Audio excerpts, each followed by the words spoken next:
it's Coach Tori, and this is Raising Runners. We talk running, fitness, mental health, and so many more topics. As the founder of a youth running program, I approach all of our conversations with our youth athletes in mind and kind of have a focus around those things. But as you will see, we are finding that all of these topics relate to runners and people who like to move and do fitness or anything like that. Relates to everybody. Check it out.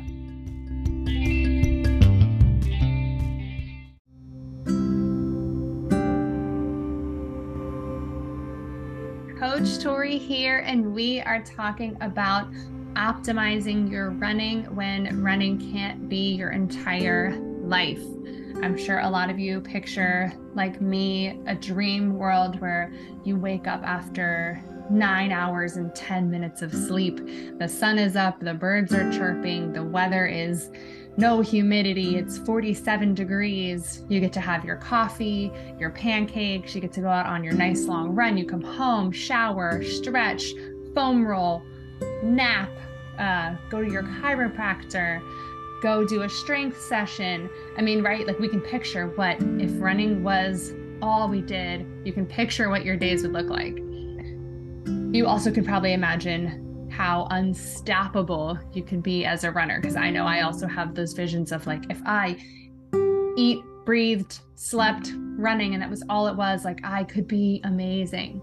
But I also live in the real world, and sometimes that is figuring out how to make things work. So slightly more realistic kind of day, you wake up, not enough sleep, it's raining, you didn't get to have the perfect breakfast, you now have to go to work or whatever you're doing for 8, 10, 12 hours, you come home, you maybe squeeze in a workout, you try to fit in dinner, right? So that's more of what our lives are actually looking like. How can we still be the great runner we want to be? And again, that's all defined by whatever you want that to mean. But how can we still be a runner when we can't make running everything that we're doing? So that is what we're going to talk about in this mini series. We're going to talk about some main elements to that. Of course, running, our strength training, our recovery, our sleep, our nutrition, our mindset, and all things kind of with that we can do to still be the great runners we want to be, but also still live in the lives that we have. In today's episode, I am talking with Ellen, who is a personal trainer, strength coach. She works with a lot of busy athletes. I believe she says weekend warriors. So that's people who have their desk job or, work super busy all throughout the week and can really get their fitness in on the weekend. So she has a great perspective on the kinds of people we are talking about in our newest mini series on optimizing our running in the real world for busy people. So we talk a lot about strength, but strength in relation to injury prevention and injury recovery. She gives some great tips on not just why we need to do strength training, but how we can do strength training, different ways of training so that we are reducing our risk of injury, but also ways to help us recover faster from a lot of the common ailments that us runners face. So really great conversation, super informative. Love all the stuff that she gets to share, and it definitely sparked some reminders in me of things that I need to be doing to make sure I also stay injury free. Cool. Well, so now it is working. I got my mic on. We are good to go. But if you want to start by introducing yourself so we know who we are hearing from today. Brilliant. Yeah. So my name is Ellen Duvefeld. Don't worry about my last name. It is what it is, I normally say. So I am from Sweden. I live in Sweden now, but I've lived in the UK for quite a few years. I work as a personal trainer and health coach online these days, and I work mainly with people who are, weekend warriors. They're often like desk bound for work, and then, most of them are runners, but cyclists, they are sport people. and we are dealing with injuries, and it's frustrating. So I spend a lot of time with my clients figuring out how to make it all work for them when dealing with injuries, because it's so frustrating. It feels like it's the end of the world. Exactly. Well, and so I found you, or we found each other, because I was looking for someone who could talk about injury prevention / recovering from injuries, but especially focusing on, because that's like what we've been looking at, is like really busy people. So once I found you, or you found me, it was like, oh, you know exactly the kind of people we're talking about, right? Yeah. So it seems like a perfect fit. So I'm super excited to kind of get all of your info on this, because I mean, I know from like a professional standpoint, you know, how to like help runners not get injured and like writing good training plans and stuff. But like, especially me personally, like I've only had a few running injuries, but like, I know it is just so hard to recover from.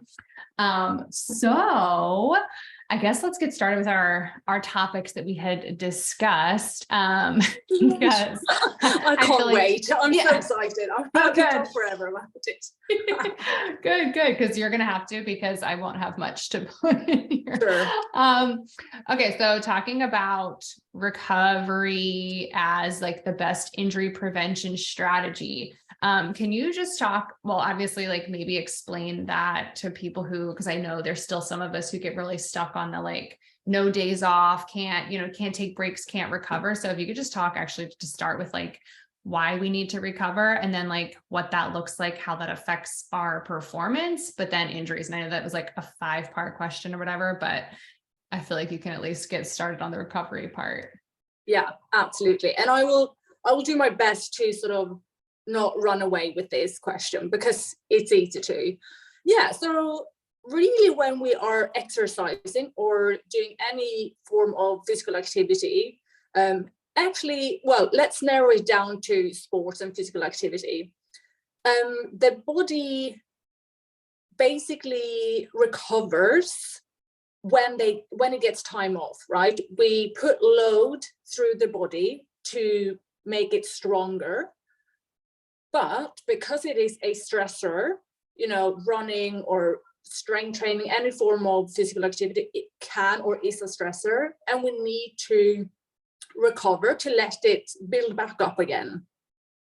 And as simple as that, right? However, runners, I know, I sometimes call us a different breed, but I see this in other sports as well, like that mentality of you like the grind. You kind of get a bit of a kick from doing the grind because you can do it. It's mentally, you can do it as well. And maybe you haven't also realized that even if you mentally can do something, doesn't mean that your body can cope all the time. So recovery is not just about, oh, you need to take it easy so that you can, it's really because the body is being broken down. When you put load through it all the time and sort of day after day, when you recover, it can look, in different for everyone. So recovery is the same for everyone, but it is also not.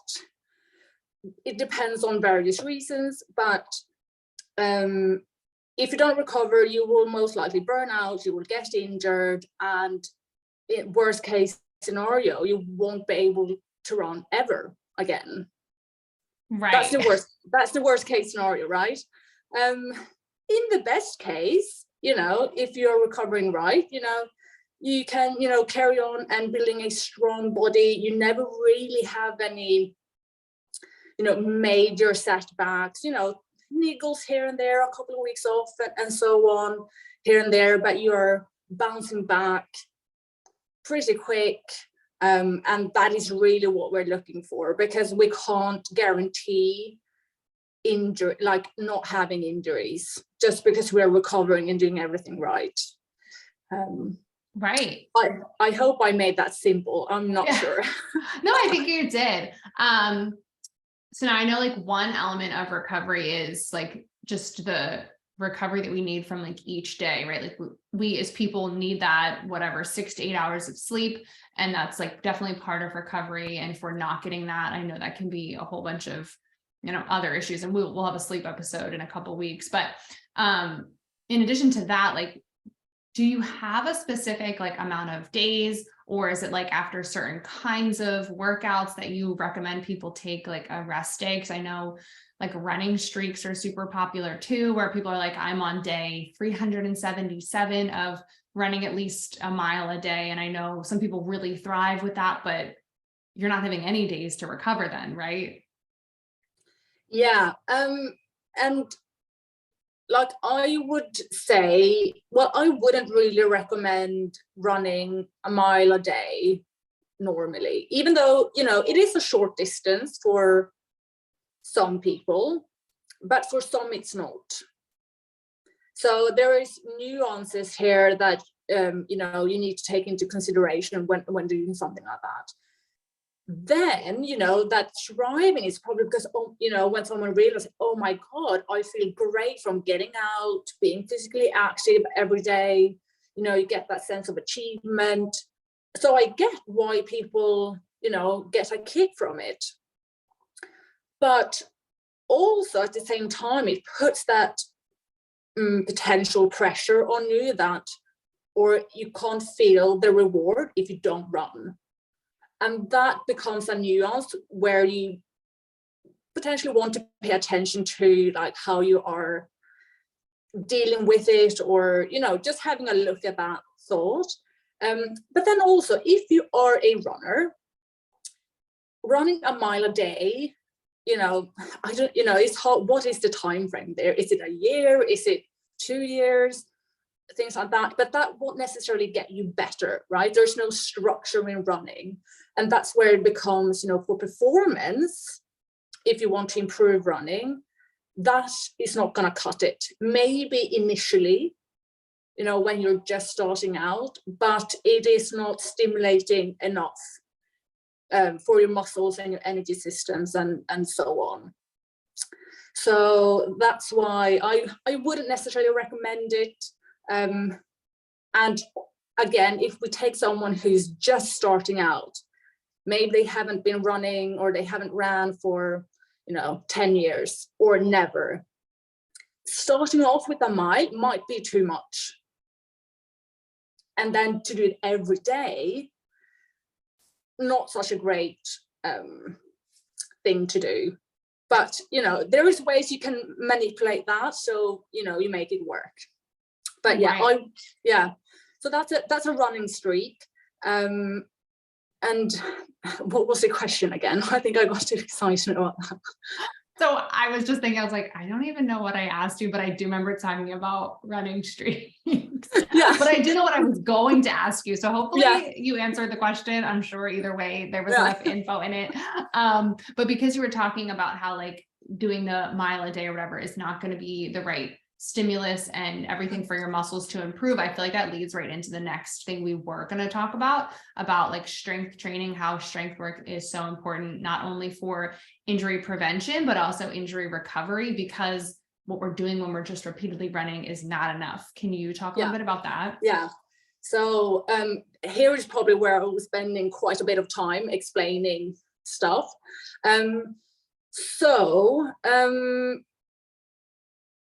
Let's start with why strength work is important for running and like just recovery. So when we get injured from running, it's because we get some type of overuse injury, like inflammation, Achilles tendonitis, plantar fasciitis, like a sore, like runner's knee type, or tensor fasciae latae syndrome and things like that.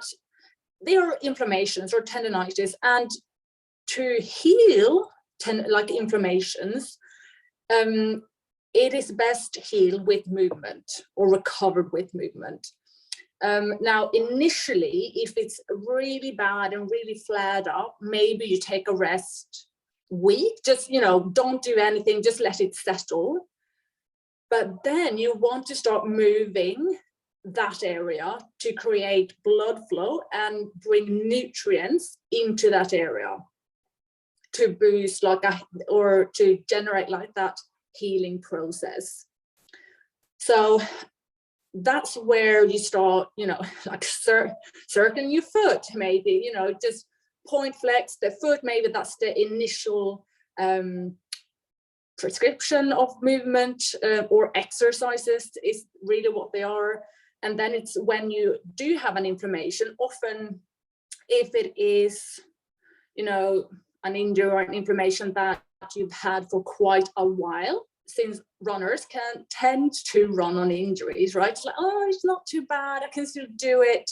And the thing with the inflammation is often that once you warm up, it feels all right, you don't feel the pain. But then once you cool down, you're like, oh shit, it's, that was a bit too much. So it is tricky to navigate that sort of type of injury, but just because you feel better from movement, but that is because you have blood flow, you warm it up, and so on. But yeah, so it heals with movement, but then you obviously have to then navigate what is too much, right? And not enough, because also if you just sit still, it becomes stiff, and you don't what's the word? You're not exercising the structure of the tendon. So a tendon is built up by collagen, and collagen likes to be loaded, right? So let's say if we have an Achilles, inflamed Achilles, you may have heard that you should do calf raises. That is to stretch the tendon whilst putting load through it. Tendons like to be loaded that way. And also because the fibers or the collagen can get like a bit knotted. So with that movement, it helps them to sort of slide back into place again and just function as they should, sort of that contraction, extension or release a bit better. Now, so that's why you want to move whilst you're injured, right? But then you're building up from activation. You like exercise that would just activate the area, and then slowly build it up to strengthening that area. That is sort of the progress of the exercises that you choose. Lighter load and then you start to build them up. Now, if you are a runner, and then I go into this sort of injury prevention aspect of strength work. It is, again, trying to minimize the risk to get injuries, because it is a hassle to be injured. It's so frustrating. Now, when you are running, and especially when you start taking the distance up quite a lot, also intensity, and also it depends on, are you just starting out, things like that? Have you done strength training before? But because running is, I would call it like a single leg sport, right? You're always landing on one leg. The stability there is crucial for a runner, right? So because it's so repetitive, your muscles will start to become tired, right? Your alignment and your stability will start to sort of give. And this then can result in overuse injuries, right? The weak area gets overused because it is not strong enough, or that slightly stronger area becomes overworked because it has to compensate for the weak area, right? And then it's also the fact that we want to use the energy to go forward, right? Not having to work so much in stabilizing the body side movement that still comes from running. So strength work will basically make you more efficient in running. And that's why you are less prone to injuries, right? There is less force, there is less load on the joints because you have muscles that are coping with the impact, right? You can absorb the impact better, and especially when you are, you know, tired, you tend to like, you're not running thinking about, oh, I need to, you know, make sure I'm absorbing the impact. You're not thinking of that. So that's why it is good to have a muscle memory of some sort, that, and then muscles that are not fatiguing as quickly. Yeah, that's I think that's my tangent. I was like, where am I? I have so much to say here, but yeah, ask me any questions if anything was unclear there. No, I mean, I think that explained it really well. And I think that's something we either don't always know or don't think about, like the way tendons and ligaments like want to be loaded, like you're saying, and like how doing the calf raises, like that is actually going to help fix, you know, your inflammation and stuff. And yeah, I think inflammation of those like things are always what runners pretty much have. I mean, like, you know, we get the stress fractures and stuff, but I feel like those tendonitis and all that stuff is so common. Are there recommended, like from you, what you would recommend, specific exercises that are like more general, just like if you're a runner, these are some things that you should add into your routine to stay more likely injury free? Like, is it that general? Well, yeah, well, yes and no. I definitely say that, well, and also, first of all, like the stress fractures, just to jump back there, they are also an overuse injury. Mm-hmm. They are still coming from that the load has been too much. The muscles hasn't been able to cope with the load and the impact that you've gotten, right? And that stress fracture is often like started with like an inflammation, and then it becomes chronic, and then it starts to break down as well, most of the time. So it is, you know, it's a more serious kind of injury. It takes a bit more to recover from a stress fracture. But right. Okay, so to go back to what kind of movement? So I think as a runner, if let's say you're a busy person, right? Maybe you don't have time to do an hour each time you do a strength session. So first of all, you can get by and quite well by doing 2 sessions a week, full body, 20 minutes. You can get really far just by doing that. Now, as a runner, key areas that I like to focus on is calf raises. I mean, they are a must. Calf raises, and then toe raises to work the front of your shin as well. Equally important, right? And that is, I'm sure many people have had shin splints, so you want to strengthen that part of your calf as well, like the shin, the front of your lower leg. Then stabilizing and balancing exercises, I would say, is a priority, and especially in the beginning, right? If you haven't well, let's say if you're short of time, right, and you have to compromise somewhere, I wouldn't compromise on the stability type of exercises. Just because, and so then what I mean by that is single leg work, right, where you have to work on your foot balance, your knee balance, your hip, your glute, you know, and you also quite often work that posterior chain, sort of the back chain of your leg, which is really important, just because it mimics well or transfer well into a running stride, right? That point where you hit the ground and the leg just has to stabilize, and your core has to be a part of that work as well. And then I also like to focus on hip and glute strength, right? That is a really big part of the body that will stabilize your running stride. And also, if we have a weak glute hip muscle group area, that often projects downstream, like your knee tends to, you know, be less stable, your foot tends to be less stable. So it works upstream and downstream when we sort of work on the strength side of things. However, so as, let's say we progress in our strength workouts or strength exercise, I would look at then how am I with the balance, right? Is it something that I still need to work a lot on?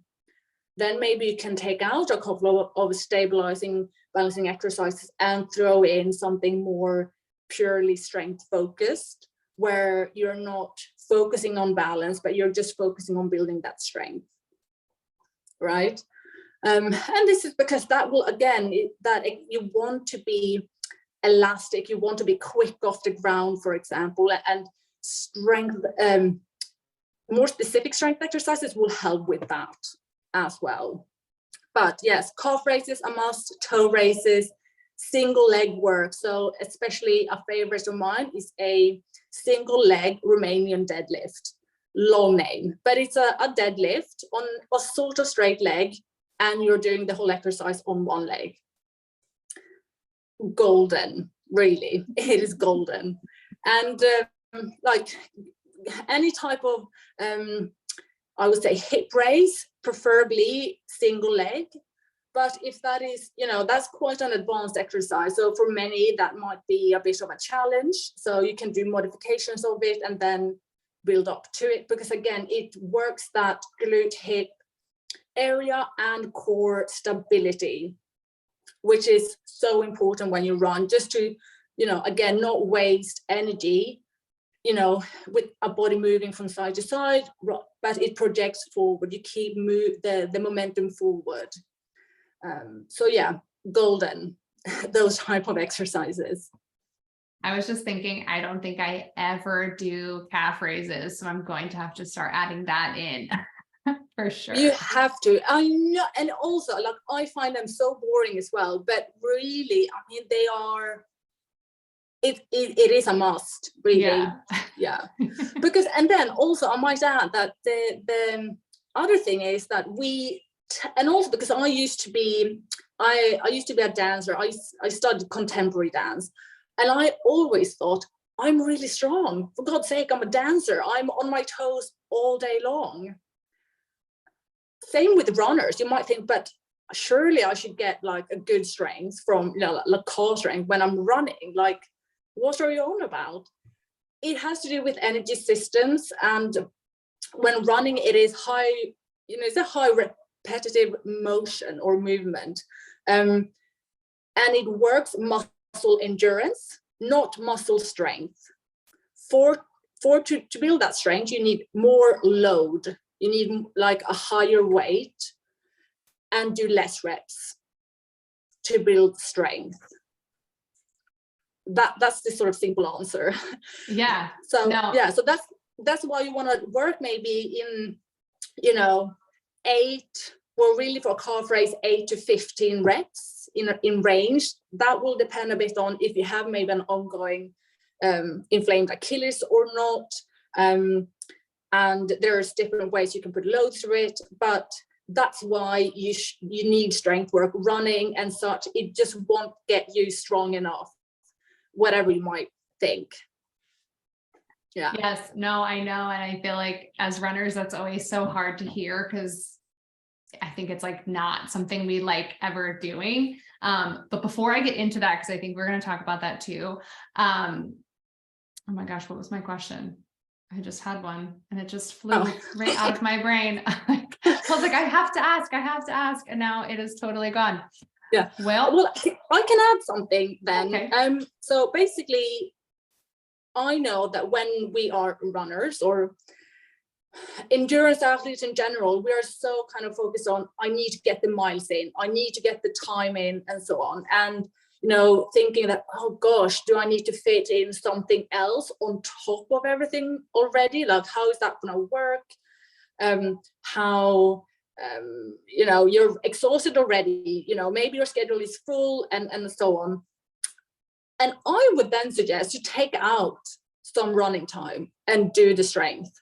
Really, like, you won't lose fitness, you won't lose speed of it, it will just benefit you more, right? So if you really have to sort of compromise here, reduce the runs, take out a run or make it shorter, whatever, and then fit in that 20-minute, strength workout twice a week. That's all it takes. But yeah, do it. For God's sake, do it. Really. Well, it's so funny. You must have been reading my mind, because as you started talking, before you got to your point, I was like, oh, right, I wanted to ask you how to schedule it into what we're doing. So it's like exactly brilliant. What you just explained. So perfect. Okay, cool. So then moving on, because you knew exactly what I wanted to know. Kind of what I was just saying, as runners, we get really stuck on, we have to keep running. We can't scale back. Kind of like you just said, like, it is important to, if you're like, to be strong, to be able to, get those benefits of like injury prevention and recovery and all that stuff, like maybe take out some running to add more strength. Can you just like explain a little bit more? Because I think also sometimes we just like really want to know, like, am I going to get slower though? Or is it really that important? Can you just talk a little bit more about that? Just because there's always going to be skeptics who are like, I hear you say that, but I don't really think it matters. Yeah. I mean, and I understand that. Like I've been one of those people myself on a few occasions, even like, no, it's not that important, but really it is. So it comes back to this sort of energy systems that we use when we work on, to put it simply, you can work on pure strength. And that is what you see, a rep rate in the strength. If you go to a gym, you lift something for 6 reps, maybe max, and you can have really heavy load, but you need a long time to recover, right? That's pure strength.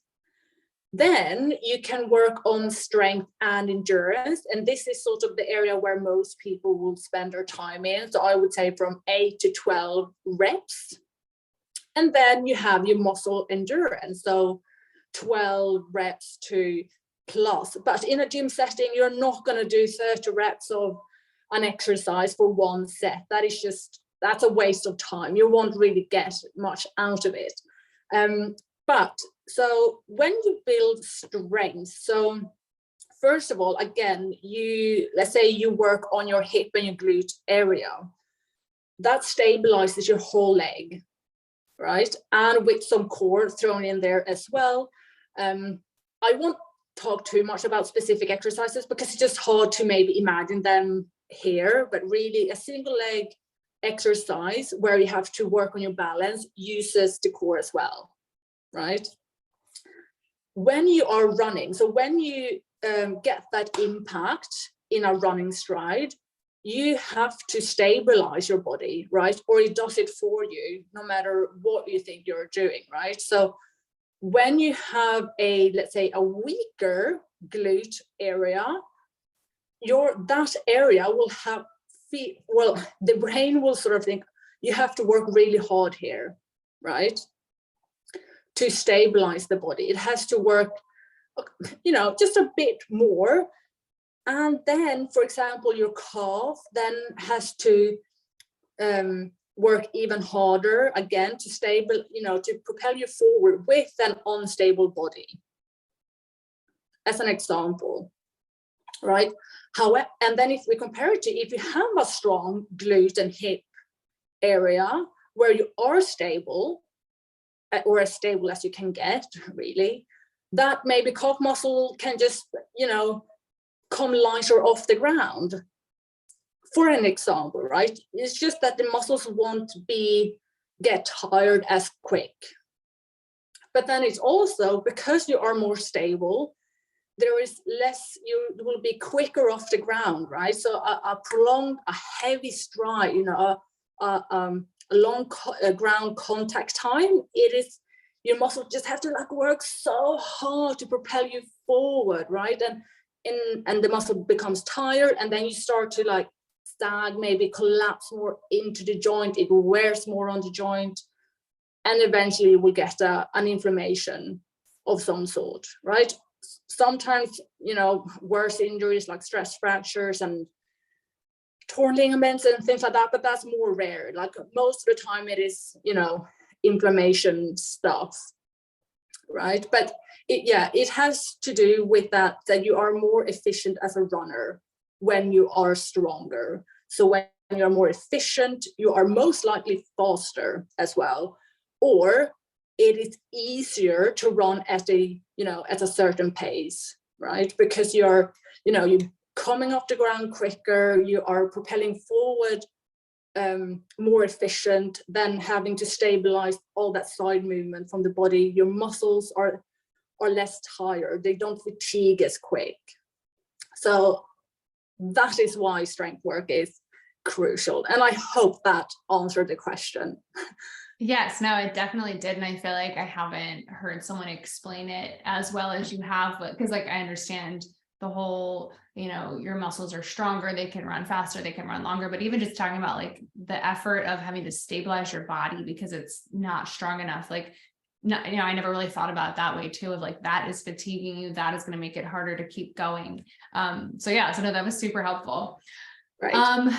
Any last tips? Because I know like you work with those busy people, and I feel like you did a great job explaining everything in terms of like for people who are super busy, but any last tips for us busy runners or just busy people in fitness, to like things that we need to do to stay injury free or to like help us get over any kind of injuries? Sleep. And I remember you said that you will have a sleep episode, and that's the first priority. Whatever I've talked about, if your sleep is not on point, it's going to be a downhill or an uphill battle, I would say, right? So sleep, don't sacrifice or don't prioritize any exercise over sleep. Ideally, maybe you are a parent with small children, and sleep, it is what it is sometimes.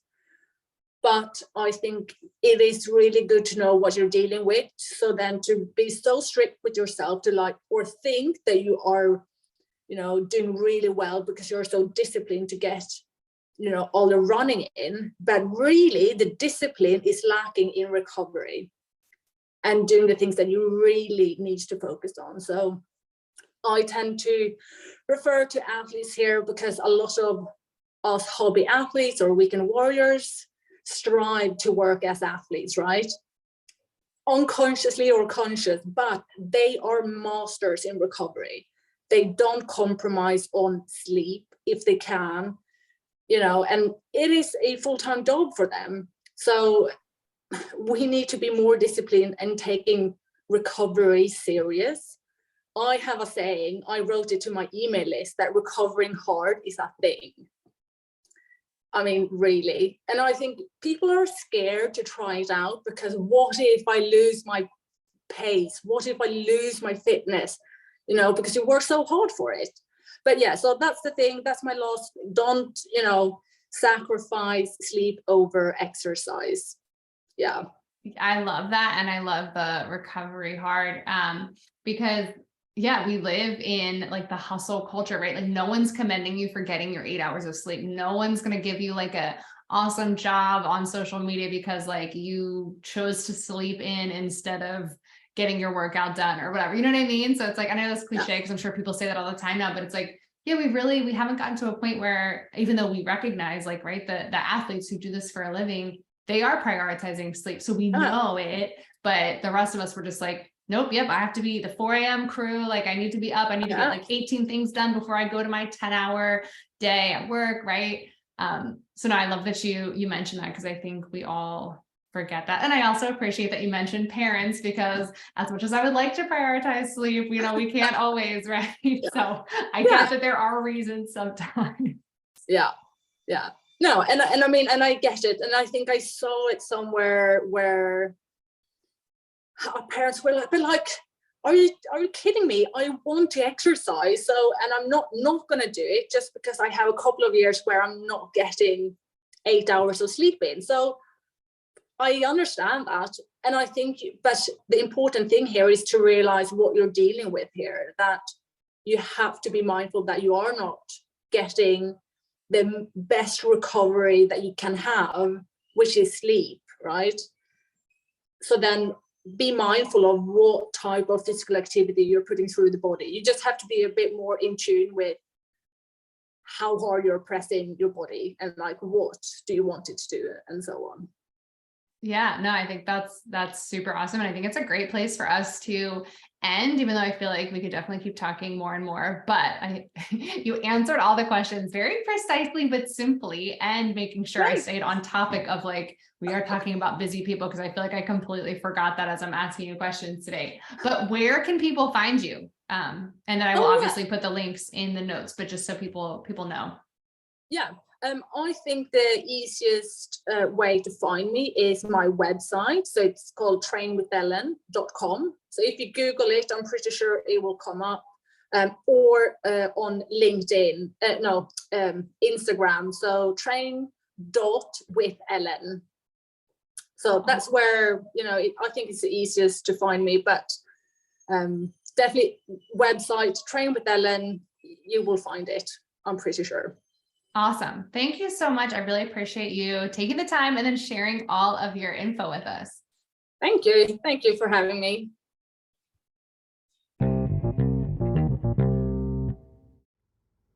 I just want to thank Ellen so much for taking the time to talk with us about all of the strength training, injury prevention, injury recovery.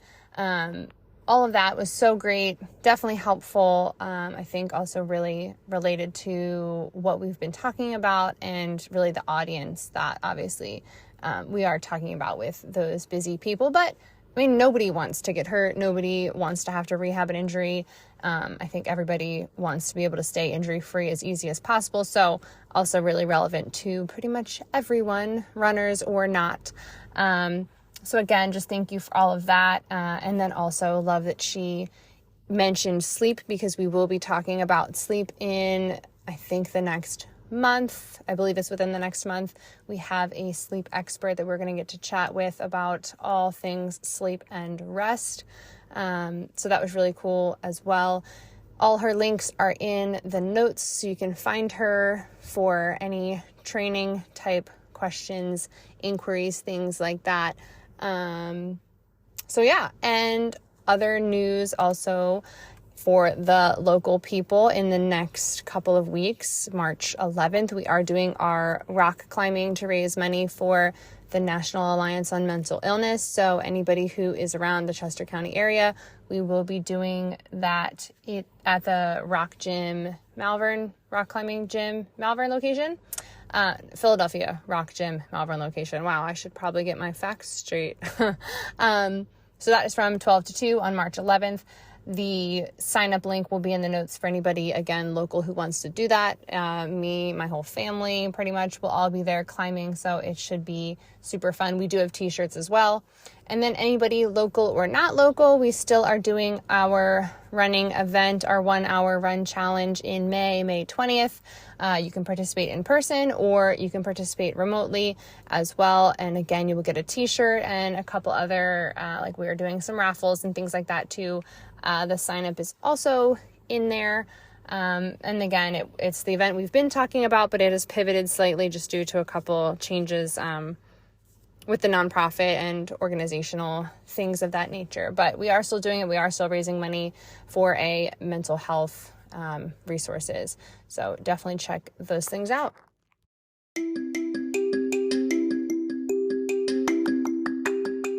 Thank you for tuning in. Make sure you rate, review, subscribe, all the things that you can do for a podcast that you enjoy listening to. Make sure you check out social media, our website, any of those things. If you have questions, comments, interview requests, feel free to email me at maracayrunclub@gmail.com.